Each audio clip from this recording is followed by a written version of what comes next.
I am currently on board the MV Hondius, and what's happening right now is very real for all of us here. Wake up. They're trying to turn this Hantavirus story into the next apocalypse.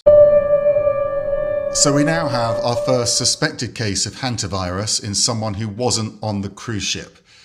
So what we know is that a passenger with hantavirus got off the ship early before they knew the virus was spreading there and took a flight to South Africa where she later died.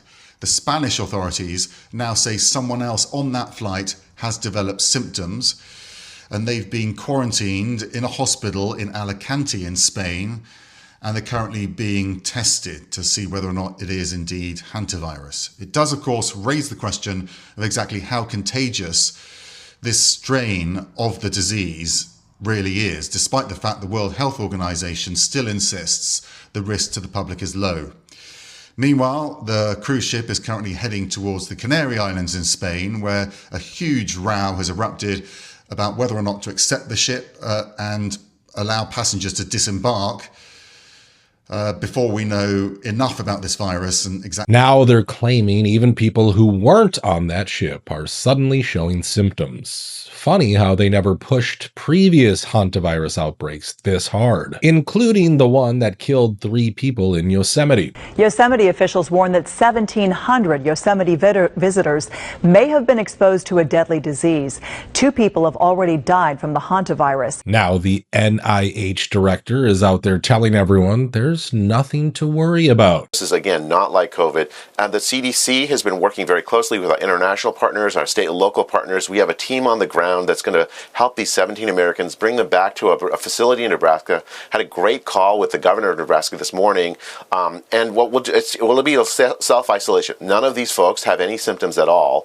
We're going to have them isolate for about 42 days. That's what the literature says. We've handled outbreaks like this before. I think in 2018 there was an outbreak in the United States. My message to the American people is, please don't worry. This is not one of those things like COVID where there's 15 different alarm bells. And the CDC team that is tracking this is absolutely amazing. We've been working with the partners across the government. They've been doing an incredible job, Rachel. But at the same time, we're hearing that the CDC bumped the response level to 3. The CDC just about an hour ago has classified the hantavirus outbreak as a level 3 emergency response. So which is it? Nothing to worry about or panic mode? Because right now every major news channel is milking this story for fear clicks. And the weirdest part is the guy who first went viral crying about the outbreak. And what's happening right now is very real for all of us here. We're not just a story. We're not just headlines. We're people. People with families, with lives, with people waiting for us at home. A lot of you said he looked like he was reading from a script. Well, turns out he's literally a content creator. So yeah, he probably wasn't speaking off the cuff. But here's the really strange part. He sent the video to CBS, but never posted it on his own social media pages. So first I went looking for the original Jake video because, like many of you, the first time I saw it was on the CBS TikTok account, which is a company owned by Larry Ellison now, but I digress. I couldn't find the original video anywhere, but luckily CBS did put in the tippy top corner of the video Jake's username on TikTok, so I went to his page to see if I could find it there. No.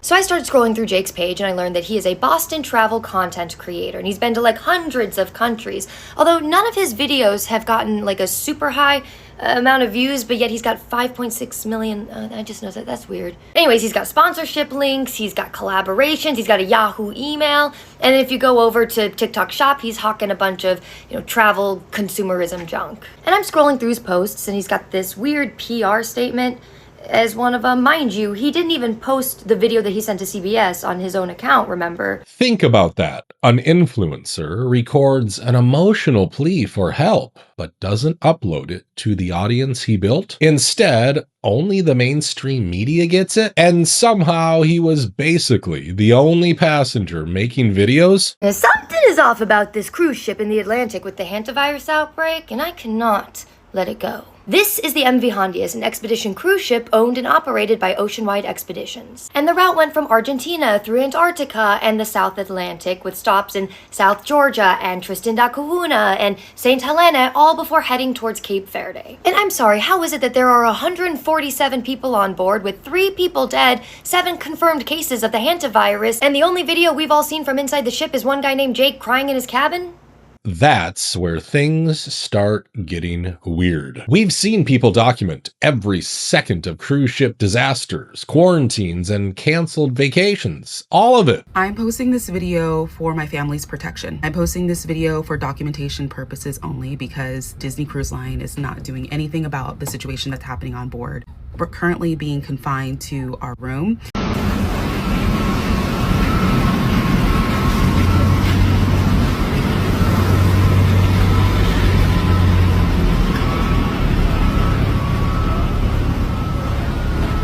But here, almost complete silence from everyone else on board. You gotta admit, that's pretty damn strange. And his background only makes people ask even more questions. His husband is a Boston lawyer tied to pharmaceutical companies, and guess who? Blackstone. And his sister reportedly works in global health and disaster recovery consulting.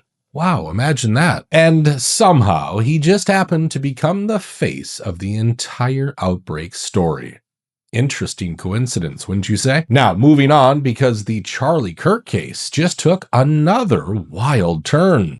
This court is not so cynical as to conclude that just because the parties did not present evidence of responsible journalism, none exists. Defendant did not interrogate the use of the live stream of prior court proceedings by the news reporters who filed the electronic media coverage requests under Rule 4-401.01. Applying the plain language of the rule, it is the motives of these specific news reporters, the requesting reporters, that the court must question, not the entire universe of media outlets and social media sites that have published information or misinformation about this case. Defendant's request for a blanket finding by this court that there is no presumption of electronic media coverage is respectfully denied. Now, what's interesting is that cameras in the courtroom have only made people more skeptical about Tyler's role in this assassination. Just recently, clips of the defense attorneys went viral and only made law enforcement look even more suspicious. DNA consistent with Robinson's was found on the trigger, other parts of the rifle, the fired cartridge casing, 2 of the 3 unfired cartridges, and the towel. We have not received the discovery. At the same time, some think this could turn into a sympathy PR campaign for Erica Kirk. And speaking of which, Erica uploaded an anniversary clip that instantly backfired. Yeah, I want to show you some pictures of Mommy and Daddy and tell you a story. So once upon a time, there was a little girl named Mama and Dada, and they wanted each other very much. Mommy and Daddy wanted to have a family together. Kiki is her baby brother. They want Mama and Daddy's world story. Yeah, look at this one. Isn't this so sweet? How amazing Daddy is. I love you so much, Daddy. I miss you, Dada. I love you. I love you too, babe. People immediately started reminding her that in the past, she didn't even know when she got married. Well, this one's easy. How long have you been married, and when did you know it was time to get married? We've been married since 2021. Mm-hmm. Engaged 2020. So it'll be 4 years. 4 years. We laugh about this because our dates are so messed up because of babies. Meaning, there's so many dates to remember. Mm-hmm.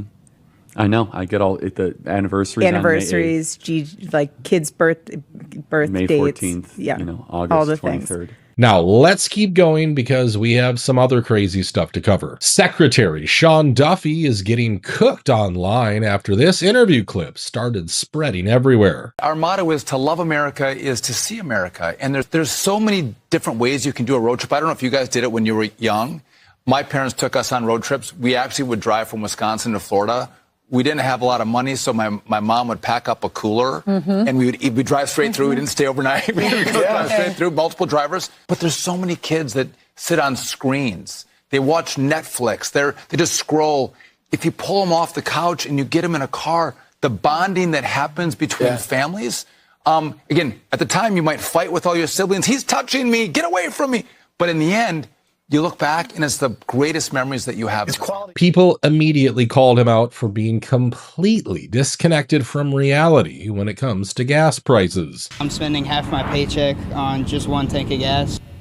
Yeah, tonight is not good for drivers anywhere. Gas prices are going up, averaging now more than $4 a gallon. They're way too high right now. It's ridiculous for everybody. As you see right here, it takes like $70. Sign up and save 25 cents. I'm spending half my paycheck on just one tank of gas. Look, telling Americans to go on road trips when some can barely afford to drive to work is not going to land well. But critics also pointed out something else. He's encouraging more driving while airlines are collapsing. Flights are getting scarier and aviation incidents keep piling up under his watch.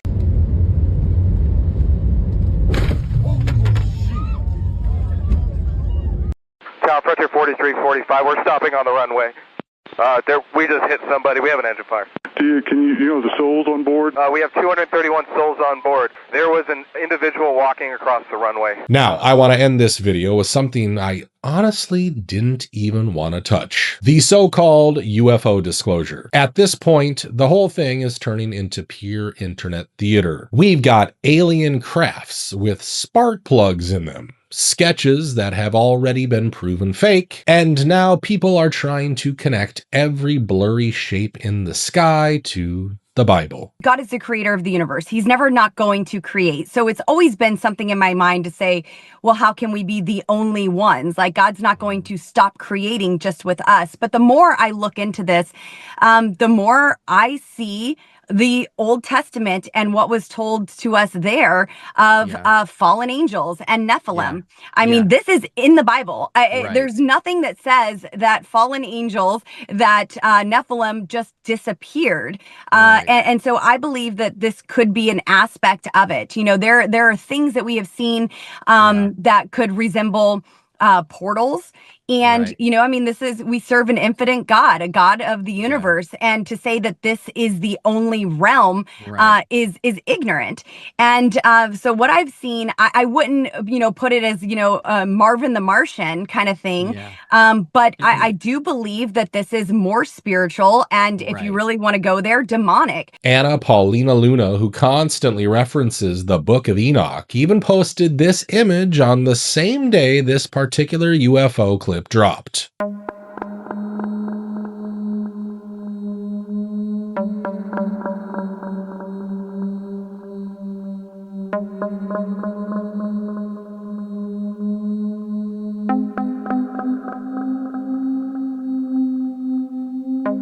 And despite people already debunking it as a flare attached to a parachute or a heavy object, others are still insisting it's a fallen angel. And yes, there are actually people online claiming Marco Rubio met with the Pope to discuss aliens and angels. That's supposedly why Pope Leo looked so uncomfortable when Rubio handed him a football. Well, it's easier. This is a baseball guy, but and it has the seal of the State Department. So, what to get someone who has everything? I thought a Christian. Olive being, of course, plant of peace. There's the coat of arms here of pontificate here, but